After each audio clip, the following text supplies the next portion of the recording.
Well, I grew up in a family that looked amazing on the outside, but behind closed doors, we had a lot of dark secrets, and many of them that I never remembered anything until I was probably 31 years of age. And even then, I only had the first memory of many that were to come as I grew older.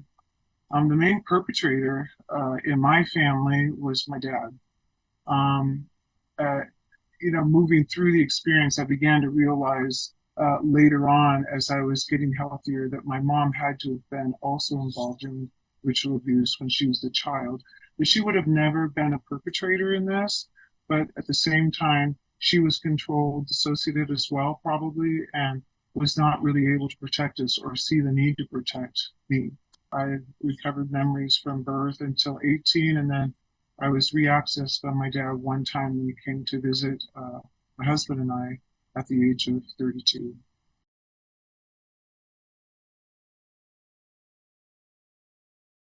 So the places where I was abused, I was born in Los Angeles, California.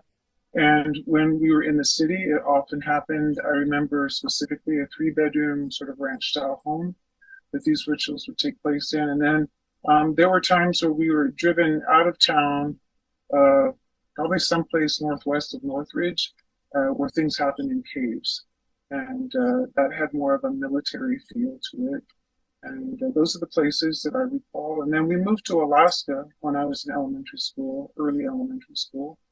And my dad was targeted and brought into another um, satanic ritual abuse group. And so when rituals happen in this context in Anchorage, Alaska, it happened in Anchorage and sometimes in homes.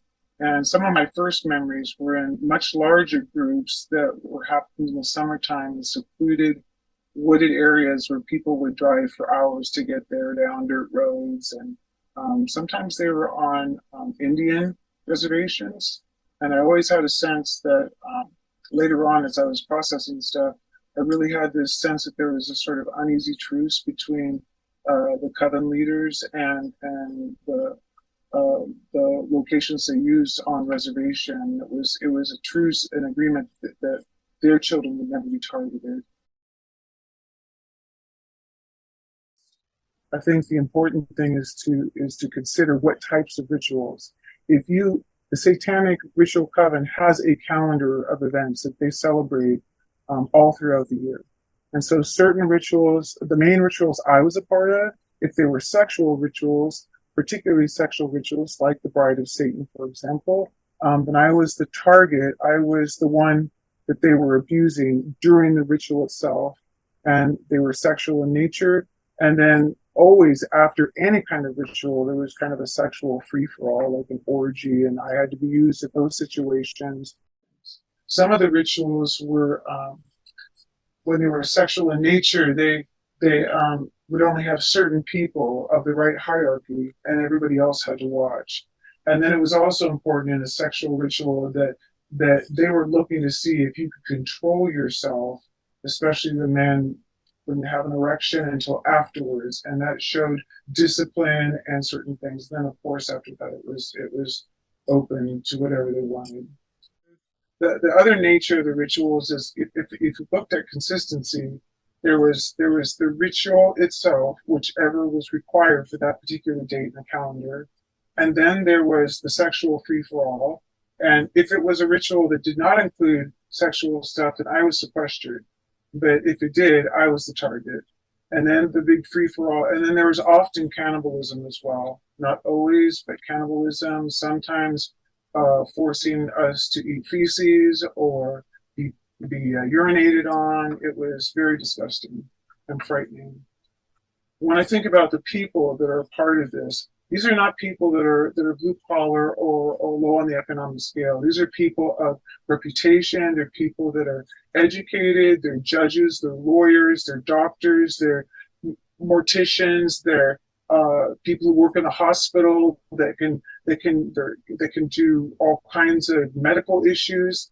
So they had somebody to cover their back in every single way. It could be a chief of police for that matter. So what I have found to believe very strongly that if somebody is the more decrepit and evil they are, the the greater is their representation, that they're above reproach to the rest of the community, to the rest of the city and nation. And it's basically, oh, that person would never do that, and then you're the one, if you say the truth, if they're thinking to you that, oh, you're just some conspiracy theorist, or you've watched too many movies in Hollywood, and that's absolutely not true. And they're set up for that. They set that up so that you will be looked upon as somebody who's crazy and needs to be in a mental institution or something like that. And because of that, I don't, very few people know my full story. And that's one of the reasons why I wanted to be here, because I am a competent person and I have received enough healing, and I've had some amazing, I was co-conscious through the memories that were coming forward. So I remember them, they're not fuzzy. And I really want to fight this. It's horrible.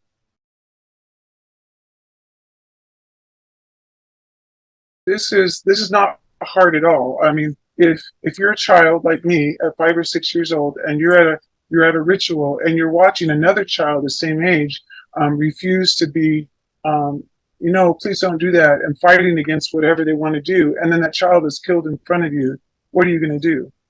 That's a type of brainwashing, right? Survival at all costs. So of course you're going to comply. Other ways that they make children comply, or young adults, however it works, is I was often drugged. As a teenager, I was often drugged and given drugs that were that completely elevated in completely elevated. So I had no inhibitions and a very strong desire for sex. If I was a child, or other times I was drugged and I was completely alert, but I couldn't move any limbs of my body. So it was like they wanted me to know. I remember a time where I was put in a coffin at a mortuary. I forget what you call those little buildings that hold the coffins, and I was completely alert, but I couldn't move. I'm not sure I could say which one is the worst, but I wanted to share something that maybe not a lot of people are familiar with, and that is the area of the breeders and being a breeder mama. That's kind of a term for some reason that I had in my head. And and this is where a number of my infant memories came back from, when I worked with a specialized therapist who really helped me with all of this stuff. I was, as a baby, I was taken to this 3-bedroom home, and they had 3 different rooms, and the adults would continue whatever their planned ritual was going to be in the living room, and I was taken into one of the rooms. In each of these rooms, in 2 of the rooms, was what we call a breeder mama. It was a young girl in her early to mid-teens, old enough to get pregnant. She had never been introduced into our system, so no social security, had never been out in regular life. And her whole role in life was to have babies for sacrifices. But they were very careful. They didn't, I don't think she knew exactly what happened to the babies, but she had this longing to care for babies. And so they were always promised that, we need your baby, but we will give you other babies that you will be able to nurture and love. And so in this scenario, in the third room, or somewhere in the household, was an older sort of breeder mama who was overseeing the younger ones. And it was her job to keep them in line, and to move them through the process of having babies, nurturing other people's babies. So my dad brought me to these rituals, and I have several memories of being used by a breeder mama. And what they would do is my dad would bring me hungry to this ritual. And so I was hungry, and I wanted to eat, and I was starving. And I would be put in a crib along with maybe some other babies that were brought in the different rooms. And then the young breeder mama would come, and she'd start to nurse me, but then she would stimulate me at the same time. And, of course, as a baby, you don't like that. And if you didn't respond, then you were put back in the crib without food, without a blanket, without a change of diaper, and taken home. And so eventually, when this happens several times in a row, as a baby, because you're so hungry, you eventually succumb to allowing yourself to be stimulated sexually so that you would nurse. And so then this became a pattern for a while until that was established. Something else that was quite interesting is that they did not, none of these breeder mamas wore deodorant. And the reason why that's important is because as a baby, I identified by her scent, by her own personal smell, that she was my breeder mama. And so right at the time where this attachment is starting to happen, they would then, to break the attachment process, they would start, the next plan was to bring us into a circle of these three breeder mamas, one of them being the leader. And one of them would nurse, stimulate me, and then if the one, it would start with the one that I was familiar with. Then they would move me to pass me around the circle, and then I would cry, and I wouldn't want that. And so again, I'd be put in the crib with no food, no change of diaper, no blanket, in a cold room, and just cry. And so eventually, in order to be fed, this process continued as well. And I even could feel that my personal breeder mama felt jealous because this was like her baby. So the dual purpose of this was to break attachment for me as the baby, but also break attachment for these mamas, so they didn't get attached to any one baby, because they were going to cycle through a whole other group of them. And they kept it going so that these young girls stayed, kept lactating, and kept building milk so that they could nurse other babies until it was time for them to get pregnant again because they needed another baby to sacrifice. When I was in Alaska and I became a breeder mama, it started as soon as my period. And so I was used as a breeder until I was 14. And I remember memories of one in particular where I was pregnant, and I was maybe 4 months along, and people will ask, well, how can that be true? I mean, couldn't people know that you were pregnant? They didn't wait till full term, people. And especially a child they're not going to show. They're not going to show until maybe after 6 months. And so they would often take the baby between, probably as late as 6 months, but maybe earlier if they were desperate or they needed a sacrifice. And so in one memory in particular, I was pregnant, and I was in the picture. I was in a military hospital in Alaska outside of Anchorage, and I remember that I was pregnant, and they said, well, we need to check you out and see if you're okay. There was a medical doctor, and they're saying, oh no, the baby's not going to make it. And so I was kind of put under, and I couldn't see what was going on. I was crying. I was asking, is the baby going to be okay? And they said, oh, I'm so sorry, we lost the baby. And then 3 or 4 months later, get this, 3 or 4 months later, we're at this regular secluded wooded area that we went camping to all those years, every year. And when I went to a ritual that my dad, that I was programmed to go to, my dad was not there, but these other people who were more high up said, well, let's walk up and let's go to this lookout. And at the top, in this place at the top of the hill where two rivers come together, which is supposed to be a standard place where they meet. I was looking out over, and somebody was carrying a baby, and and I thought, oh, that's so nice, and they let me hold the baby, and as we were walking up, and I thought, oh, this is really cool. And we walked up and we were looking out, and just looking at the scenery, and the head of the coven, which I didn't really recognize that at the time, because the head of the coven and his wife also intentionally became our best friends. So I just saw him as somebody I knew and respected. And he was a lawyer, by the way. And so, just what I'm talking about, upper class, well-educated. And so we were kind of looking out over the cliff, and he said, well, let's, can you see down below? Let's step a little closer. And I said, well, I'm feeling uncomfortable because I have the baby. And he says, well, I'll hold the baby for a minute. So we both stepped forward, and then he dropped the baby and let the baby fall as a sacrifice. And then I realized that was my baby that they took 3 months earlier.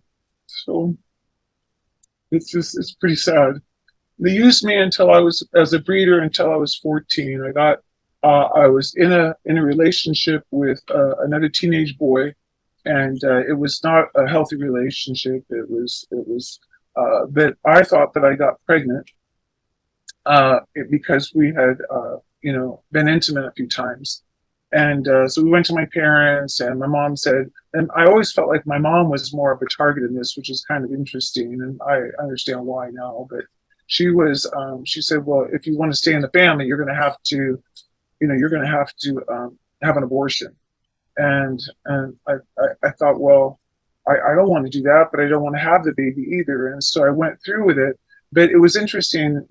She took me into the hospital, snuck me in the back door. She was a hospital administrator at this point. Snuck me in the back door and took me up to the doctor's office. And he was very cold-hearted. Well, you won't want to get pregnant again, for at least another 6 months. And you're young and you're small, so we're going to stick something in to dilate you, and it will be painful. And then we'll bring you back tomorrow to do the procedure. So I remember going home and being very, very in a lot of pain. And it wasn't until years later that I realized that they wanted to take that baby. And so they ended up, what happened is he was dilating me in order to take the baby that night in a ritual, which I didn't remember, of course, at the time.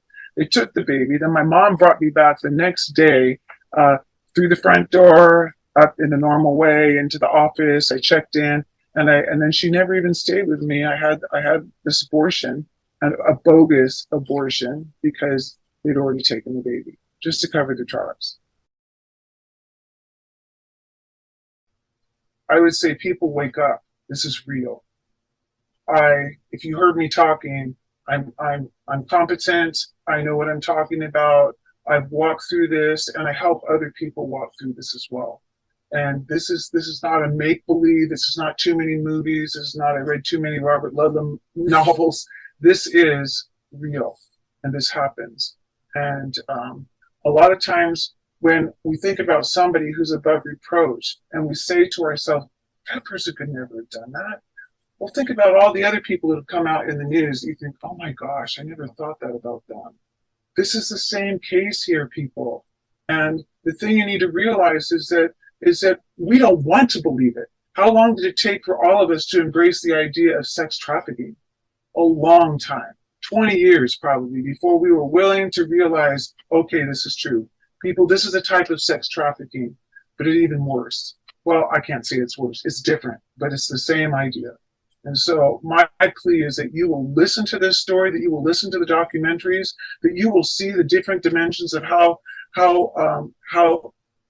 competent people are, or how messed up they are, because they've never been able to get through all of this. And that you will have compassion, and you will join the fight and come against this.